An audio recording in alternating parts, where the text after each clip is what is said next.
You mentioned in your testimony that you think that what you discovered in Minnesota, that this is not isolated to that state, but likely exists in other parts of the country as well, correct? Correct. What makes you think that?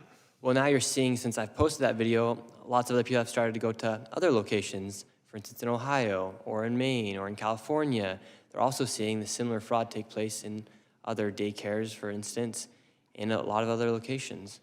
Yeah, I have a particular interest in California, being from that state, and we know that there's been a lot of fraud. There was $32.6 billion that's been confirmed in unemployment insurance fraud. There's 1.2 million fraudulent community college applications. Have you gotten any sense, or have you seen any signs there that sort of are similar to what aroused your suspicions in Minnesota? Yeah, and fraud in California might be worse than the fraud in Minnesota. What makes you say that? Well, $24 billion went missing for homelessness. They've been trying to build this train for years, yet there's hardly anything to prove for that. Fires. Yeah, those are good points. So you look at, let's run through a couple of those.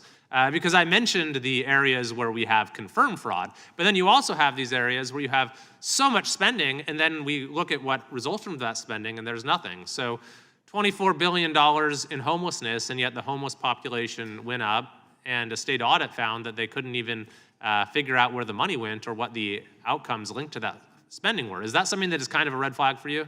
Yeah, it's a major red flag, and you don't even have to be smart to be able to know that that's a red flag. Well, unfortunately, our state legislators haven't managed to figure that out, or at least the governor hasn't. So what are you saying about him?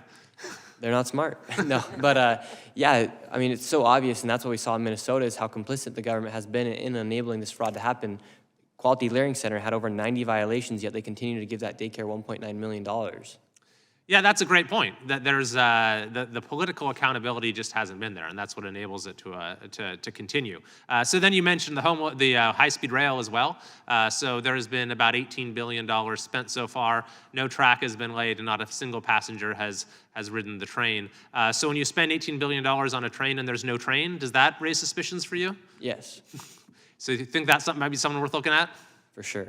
We also had a $650 million 911 service that they scrapped after 6 years, so absolutely no value from it. Maybe that's another example where there might at least be questions. I think you got a lot in California. All right, well, we'll look forward to seeing what you find. We're certainly trying to use whatever tools we have here to bring more accountability in California as well.